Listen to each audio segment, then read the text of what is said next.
welcome to Growth Solutions. I'm your host, Bruce May. Today we have a fascinating business consultant with us and a business coach. His name is Jim Robertson. Welcome to the show. Thank you, Bruce. And we've interviewed business coaches before, but you have a very interesting background, so I wanted to take some time and explore your career, your entire career, which went back to working with some pretty big corporate giants. Well, at the time it was the corporate giant. It was General Electric when Jack Welch ran General Electric. The last 20 years of my career was with GE. I actually did a few years prior to that. I left GE and worked for a utility in Arizona, and then went back to GE and spent 20 years in different management and executive positions. Mm-hmm. Were you an engineer? I graduated with an engineering degree from Cal Poly, and I started my career with GE as a field service engineer for large power plant equipment. So traveling all over the United States, in fact, all over the world, installing and servicing very large power generation equipment. Yeah, right. So what was your experience with Jack and his impact on the organization? How did that appear from your point of view? Well, my last 12 years, I was fortunate enough to have exposure to Jack. I presented to him 2 times a year. I had some acquisitions that I was leading, and Jack was very particular about acquisitions. So if you were buying a company, you had to present that acquisition to Jack, the logic of it, and then present a 10-year pro forma, which he held you to. Whether you stayed in that role or not, he always held people to those 10-year pro formas. So I was very fortunate to have one-on-one with Jack in that regard, and I can tell you he was hands down the most inspirational executive I ever worked with. Whether it was in a room of 400 people or one-on-one, when you were with Jack, you knew it was a unique and special encounter. So obviously you learned a lot in working with Jack over the years. Well, a lot of what you read is true. Some of it isn't about Jack, but what you learn is you're responsible. There are no excuses. You own it, you're doing it, and if a hurricane hits and shuts down your business, you should have planned accordingly and not allowed that to happen. Yeah, right. So Jack held people responsible, and I think that's something that's lacking in a lot of businesses today. And he would reach very directly out to people and say, you committed to do this, you said in my office, you said you would do it, you didn't do it. I'm sorry, what are your career plans? Right. It was that cut and dry. Yeah. You know, it reminds me a lot of the greatest football coaches and how they manage their teams to success. Yeah, it's an absolute. There's success, and there's not success, and there aren't excuses. Right. There's just performance, and that's something I really loved about Jack Welch. That it was an absolute.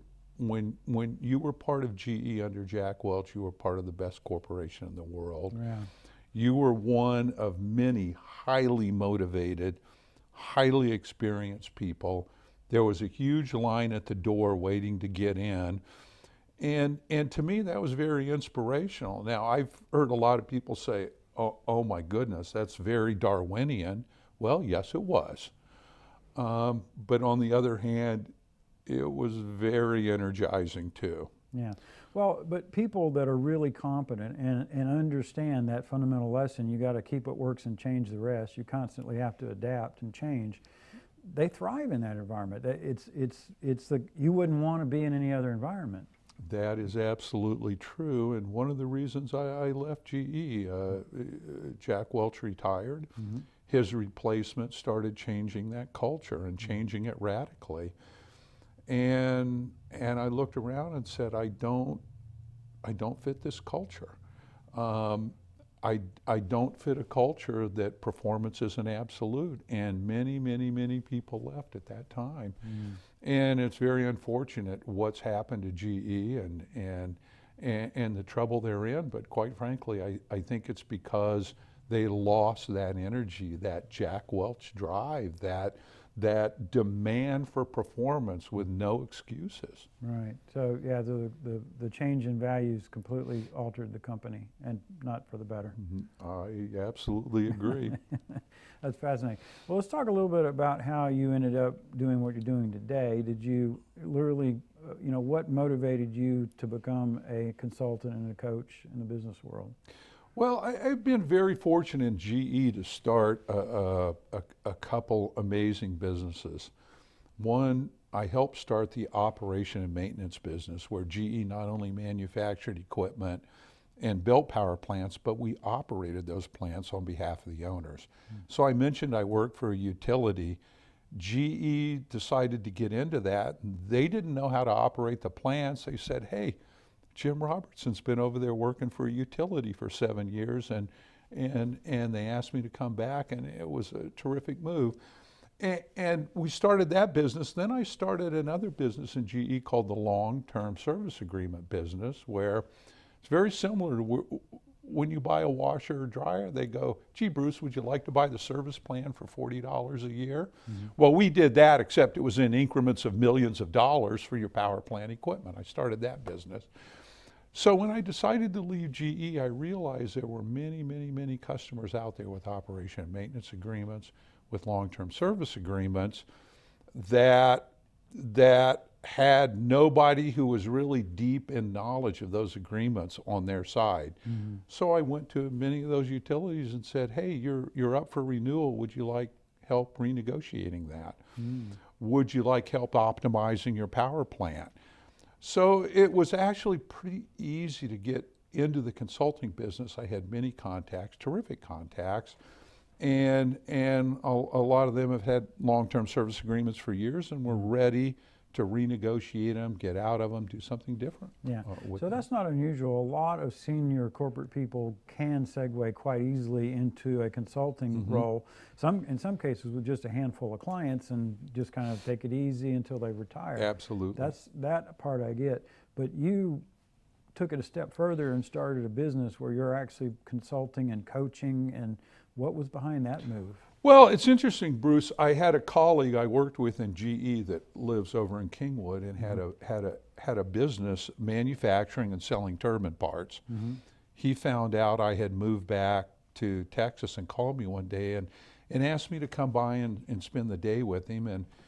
And he said, I'm really having trouble with this business. There's just a lot of things I don't understand, and I think you do. So I reviewed his business with him. I spent a few days over there. I go, well, look, this is simple. You're not doing the things you need to do as a business. You're enamored with machine tools and parts and part numbers, and you're not with the business. So I ended up going in partnership with him, but part of that was, if I'm going to partner with you, there are certain things I need supermajority voting rights on. You must listen to me on this. So we did that. And he agreed with that. He agreed with it, and we really got the business functioning well. And then he mentioned he had another friend with the business, and I spent some time with him, and I realized I love working with these small and medium businesses. It's wonderful. And so I looked for a way to leverage that. I enjoyed it so much, and I came across the alternative board as a way to leverage that. Well, and let's talk about that. So what is it called officially? The alternative board. TAB? Yeah, TAB. And I never heard about it until I found you on LinkedIn, and I read up and followed the dots, and it was fascinating to me. That's a nationwide organization. Yeah, it's a franchise organization. There's approximately 110 in the U.S., and then internationally, it's quite large in Europe, Asia, Australia, South America. It's really starting to take off. And all the people that are part of this have similar backgrounds and to you, in the sense that they worked usually for major corporations. They weren't, just mom and pop operations that evolved up the chain. They come to the table with some pretty good pedigrees.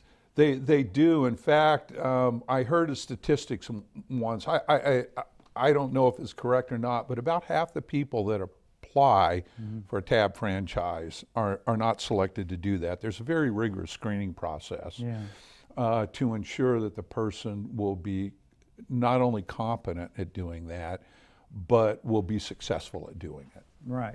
So, and that assumes they have a very broad knowledge of everything it takes, as you say, to operate a business.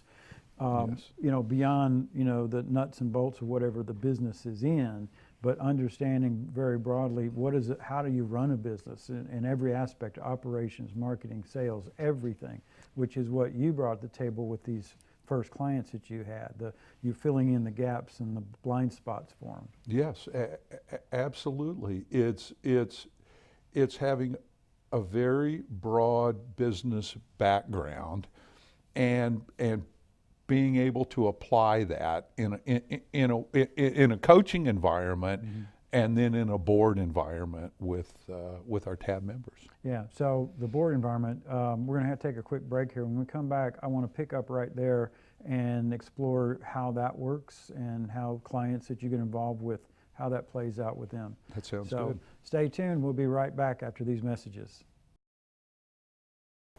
This is Bruce May. On my show, I talk a lot about how to build an automated marketing system to capture and nurture more leads and help you grow your business. You do this by entering contacts into the system where they can be nurtured by sharing content that helps educate them about their needs and your solutions. When you nurture leads this way, you drive more business into your sales funnel and ultimately close more deals. To do this, you need an automated marketing platform, and Keep has one of the best ones I've seen. It's easy to use and even comes with a campaign builder that has a drag and drop canvas so you can easily drag key elements onto the canvas and link them up. The best part about Keep is that it starts at only about $100 per month, so any business can afford to use it. If you want to begin using automated marketing techniques to grow your business, go to growsolutionstv.com/keep and fill out the form. We will put you into contact with a Keep solution provider that can help you get started. That's growsolutionstv.com/keep. Get started today and grow your business to new levels with Keep, the automated marketing platform.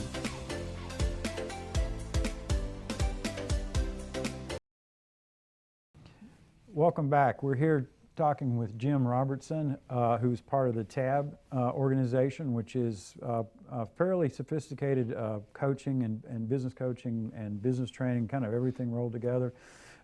Before the break, we were talking about the board itself. So one of the benefits your clients receive, and this is fascinating to me the way you do this, you actually form peer boards of members that are all clients, so they can share their experiences in facilitated sessions that you've set up for them. Is that correct? That's right, Bruce. We take our TAB members, the people who join TAB, and we group them by like-sized businesses, obviously by geography, into what we call a peer board. And we meet once a month, and each board member brings their most pressing issue or opportunity, and they present that to the board. The board members ask clarifying questions, and then the board members give them the benefit of their experience. So someone might come to the board and go, I don't know how to effectively market on LinkedIn, and it's causing these problems, and I know it can work for me, I don't know how to do it. So the other board members who have had experience with that would say, oh, I've done that, and I didn't start off well, but I've gotten really good at it. Let me tell you how that happened. Another board member might say, I did this and it was a disaster. Don't you do that. So they provide each other the benefit of their experience. The idea being, in a publicly traded corporation, there's a board of directors. And a big part of that board of directors is supplying knowledge, experience, and background to help the CEO make good decisions. We do this by grouping business owners together and give each individual business owner the experience of hundreds of years of trial and error by those other business owners in the room. Yeah, that's probably one of the most powerful things a business can do for itself, and it's really hard to do because they don't know other business people, they don't know how to organize a meeting, they don't know how to facilitate the meeting.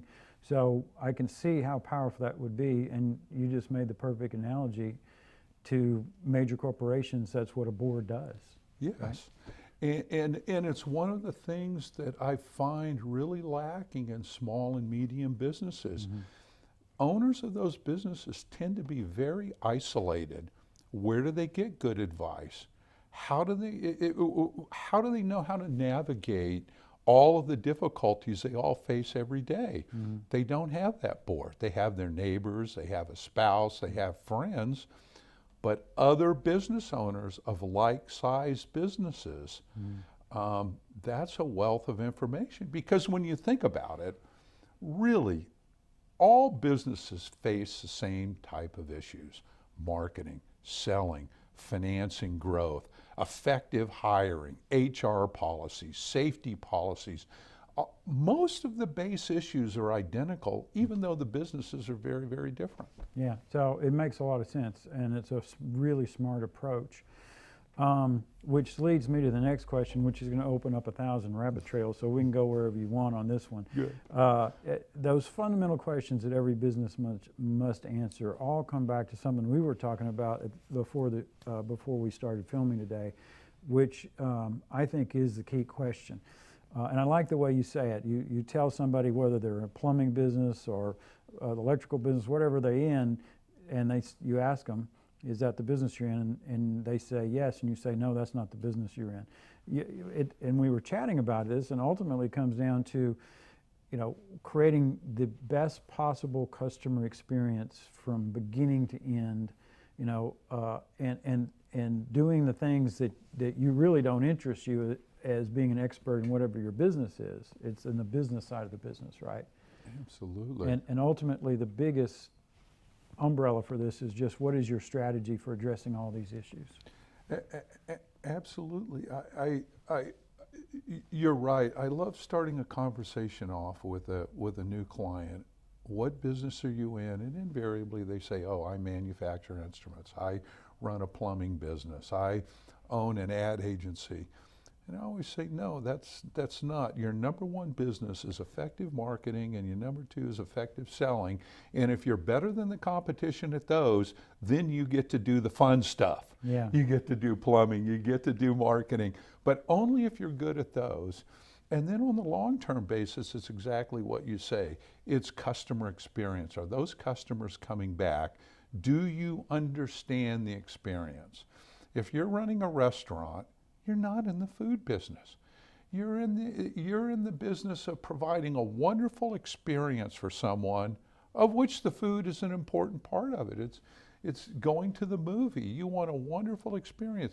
Comfortable chairs, great popcorn, a soda, and a movie to watch, but the experience of being able to disengage from the day-to-day things. That's very much to your point. It's all about experience. Even if you're a plumber, was that a great experience? Was the customer not only satisfied, but were they delighted with the experience they had with your company? Yeah. So, everything is part of the experience. In that sense, everybody's in sales, everybody's in marketing, everybody's in every aspect of the business. And you've got to educate them to that and wake them up to that fact, and create a sense that the team effort, the overall goal is to achieve that experience for everybody. Absolutely. Right. I couldn't agree more. So let's drill down into some of the details here. Where do you find some of the biggest strategic challenges with a lot of your clients? Well, it really starts with the first one I see with virtually all of them, and that is the lack of a comprehensive strategic plan for the upcoming year, or even the current year that they're in. An umbrella that covers all of the strategies and all of the tactics that they need to achieve their vision for the year. Very few business owners know how to construct that in a way that provides the roadmap for their success. Mm-hmm. I liken it to having GPS in your car. Bruce, if I said, Bruce, go downtown and get me a pump part, you'd go, what pump part? What's the part number? Who has it? Where do I go? That's not having a plan versus I give you a sheet of paper that says get this part at this supply at this address, you put it into the GPS of your car and you drive straight there. That's what the business plan is. Yeah. It encompasses all aspects of your business, and it attaches the necessary strategies and actions to, this is what I would like this year. Right. So therein comes the lack of experience. So you can say, oh, our goal is to increase revenues and sales by 25%. Okay, that's a great goal, but is it achievable? Is it even possible? Is it too low? Is it too high? How are you going to do it? I mean, there's like 1,000 detailed questions that have to be filled in, and that's where you help them, right? Exactly. Most business owners can say, Jim, in 2020, I'd like to be a $10 million company. I go, great, that's a wonderful goal. What are the things you must do to achieve that? And a big part of strategic planning isn't coming out with a document. It's forcing business owners to critically think about, I want this. To achieve that, I must do these things. It's that critical thinking.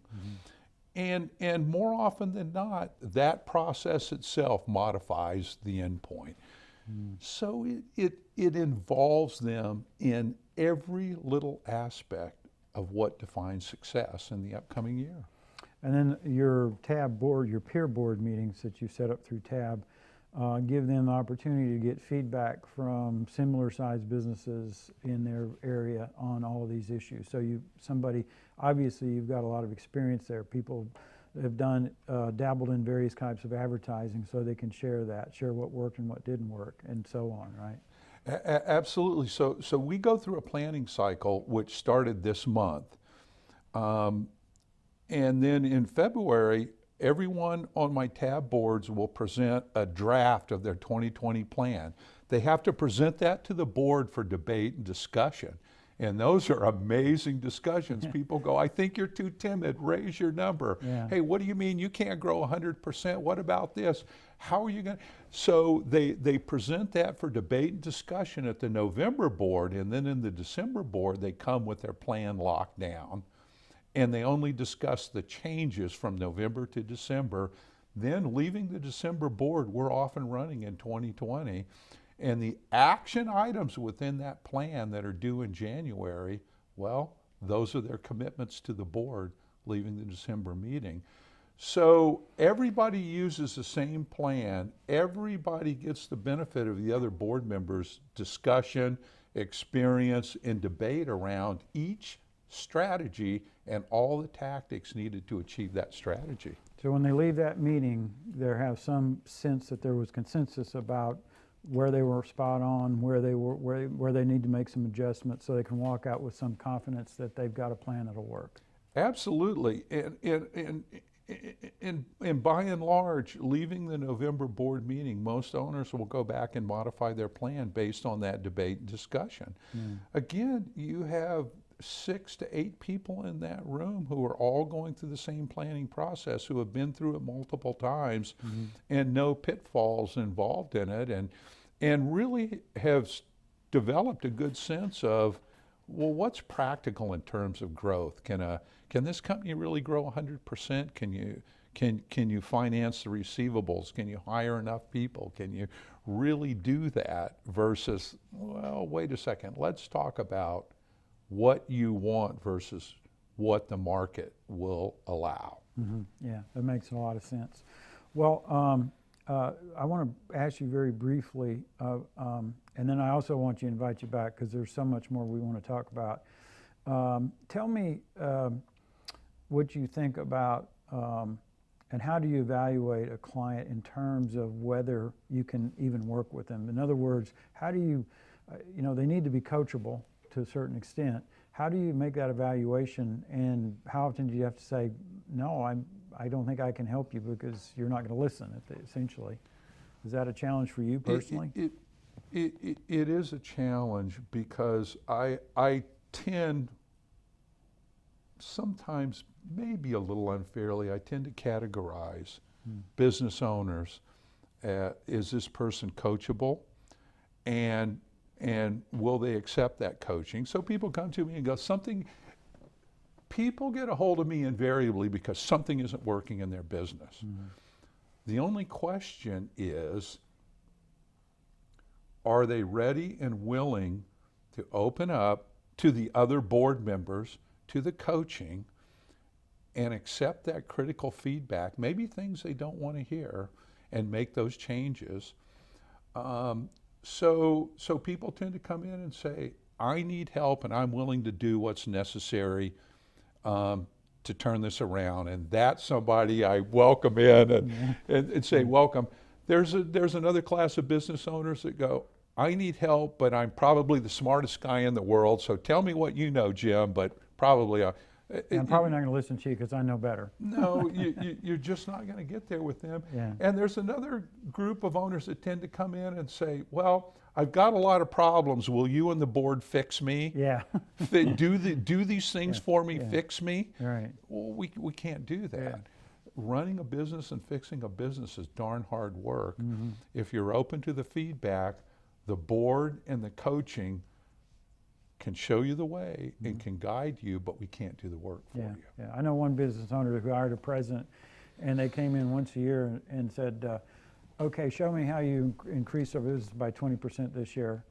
And they would explain what they did, and they'd say, okay, do it again next year, and they walk out the door. That's not a business owner. That's like a stockholder, majority stockholder. But I'm glad you answered that question, because if you're listening and thinking about this, if you're looking for a business coach, that's really what a business coach is thinking about when they're talking to you. And it's not going to do you any good, it's not going to do them any good if you're not coachable. And everybody I know that's been successful in the business world is not only coachable, they absorb by osmosis all the skills and talent of everybody they meet that's smarter and more experienced than them, and that's how they advance their career.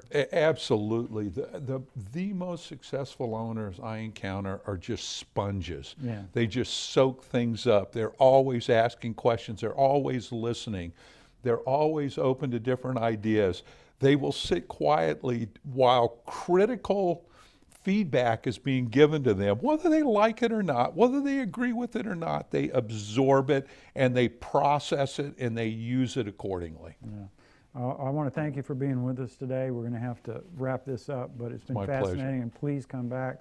We'll put your contact information up on the screen if anybody wants to contact you. So Jim Robertson, great show. We'll look forward to seeing you again soon. Thank you, Bruce. Thank you.